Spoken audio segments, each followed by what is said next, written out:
been here with us all along. How does it feel, seeing a statue of yourself from your glory days?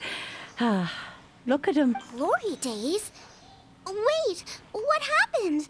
Did Groba used to be different from now? Oh, yes. But all the wisdom and power he had, A god surrendering their power to this. the kinds of trial, the threat of disaster, he once walked with you over the bed. It was his, you mortals.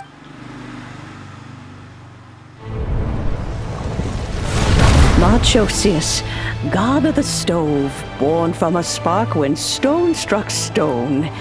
He was a god with a great love for humanity and their well-being.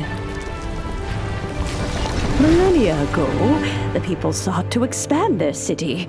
They built a dwelling on the plains and called it the Gwali Assembly. The stove god cared greatly for the people, turning himself into minions who went into every home, fostering food and solidarity alike. Alas, their home was taken by a flood. The waters ravaged the Gwali Assembly and forced the people back south to Liyue Harbor. Though the distance was not far, the journey was plagued by a terrible storm. For a dozen days, the Adepti stayed by their side. During this time, the stove god cooked an ancient delicacy, flatbread with a meat sauce to stave off the cold and damp, fit for those on the move.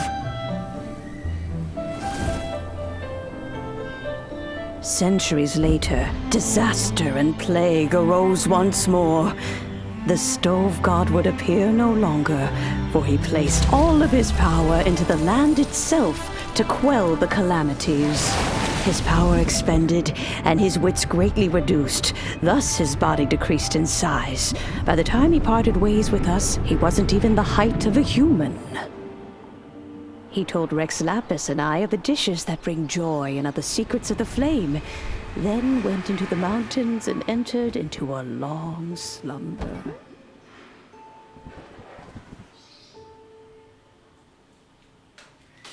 The stove god departed, and Guoba was born. When he awoke, he ate the Chiliman's cornbread buns placed on the offering table by a young lady in yellow.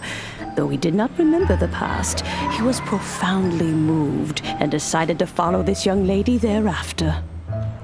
The stove god had quietly disappeared, but the vendors rose early to hawk their wares. People went out to buy goods, lit their stoves, and cooked food, just as they had done every day for as long as they could remember. In Liyue, things have always been this way.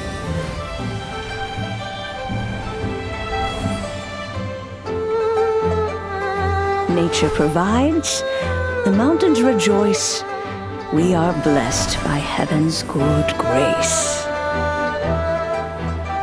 Years have gone by. The world has transformed, but our way of life survives.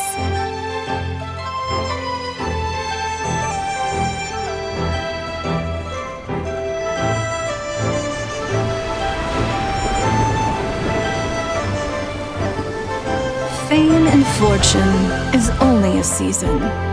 It is the moment that we should embrace.